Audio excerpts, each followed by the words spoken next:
You're listening to the Winsight Podcast Network.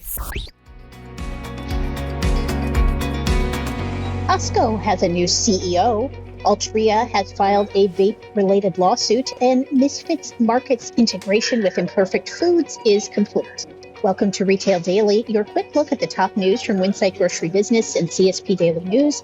I'm Heather Lally, coming to you from the second annual Global Produce and Floral Show in Anaheim, and I'm the editor-in-chief at WGB. I'm CSP Editor-in-Chief Steve Holtz. Costco has named Ron Vakris President and COO to succeed longtime CEO Craig Jelinek. Plans call for Vakris to take the CEO reins on January 1st. Jelinek is slated to remain at Costco in an advisory role until April 2024, continue to serve on the board, and stand for re-election at the annual meeting in January. Jelinek was only Costco's second CEO after founder Jim Senegal and has held the post since the start of 2012. Altria Group Inc.'s operating company Enjoy LLC has sued 34 manufacturers, distributors, and online retailers of illicit disposable e-vapor products that are unlawfully sold in California and elsewhere.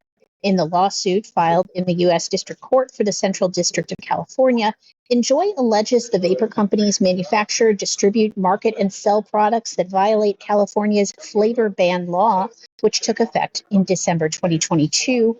The products are also illegal under federal law, subject to Food and Drug Administration action, and illegally compete against companies that comply with state and federal laws, according to Enjoy's claims. It's been about a month since Misfits Market completed integrating Imperfect Foods, which the company purchased a little over a year ago. Chief Operating Officer Corey Farrell says the online grocer now offers delivery to about 90% of U.S. zip codes. Misfits has also increased its product offerings by as much as 40% through the acquisition and is folding in Imperfect's private label products into its own odds and ends brand. That process should take a few more months and prepare the company to launch new products in 2024. Retailers can take simple measures to improve their presence online. Speaking during a NACS show general session earlier this month, Al Herbert, known as the Gas Station Gourmet, said it's important to post content to social media every day. This can be anything from someone's birthday to a graduation to a customer of the week recognition. If Herbert sees a store that doesn't have a recent post on Facebook, he'll assume the store is closed. FMI, the Food Industry Association, has named 17 new board members. FMI's new directors include top-level executives from such grocery retailers and distributors as Ahold Delhaize USA, Target, Aldi, Wakefern, Giant Eagle, Big Y, C&S Wholesale Grocers, KeHE Distributors, and Associated Wholesale Grocers. In other news, FMI applauded the Federal Reserve Board for scheduling an open meeting to weigh adjustments to the regulated interchange rate that retailers pay to process debit card transactions. Taking care of the pilot company's more than 22,000 store employees is the first of three priorities for Brad Anderson, the convenience store chain's new chief operating officer. Pilot aims to attract the right team members in various ways, including branding and offering competitive wages and benefits, Anderson told CSP at the NACS show earlier this month. One example of Pilot's strategy is adding break rooms into as many locations as possible so employees have a space to get away and relax. As part of efforts to reduce carbon emissions, United Natural Foods Incorporated has deployed 2 battery electric semi-trucks and 5 regenerative electric refrigerated trailers in the Sacramento and Gilroy, California markets. The new electric-powered transport systems keep customer deliveries, quote, cold mile after mile, unquote, and release no greenhouse gases. In mid-2021, UNFI had added 53 all-electric, zero-emission coal trailers to the fleet at its distribution center in Riverside, California. The growth of imports in the beer segment stands out for Scott Love, Principal Retail Client Services at Circana.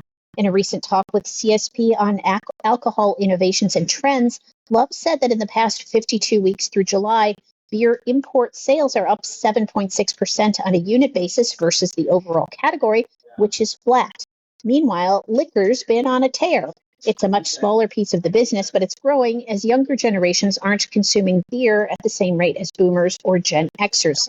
If younger generations are consuming beer, it's imports, Love said. Aldi US opened a new store in the Bronx on Thursday, giving residents of the borough of New York City another location to shop at. This is the fourth Bronx location. The retailer now operates 2,336 stores nationwide. ShopRite of Sussex, New Jersey will open its newest state-of-the-art supermarket next Wednesday. Owned by Ronetco Supermarkets, Inc., the new store will bring 250 full and part-time positions to the area. The new ShopRite will offer customers a one-stop shop experience, including a True Value hardware. ShopRite operates under the Wakefern Food Corporation banner, the largest retailer-owned cooperative in the United States. Minnesota-based grocer Coborn's on Thursday announced the appointment of Chris Roberts as Senior Vice President of Center Store Merchandising. He will take over for Andy Noblouch, who plans to retire on March 1st.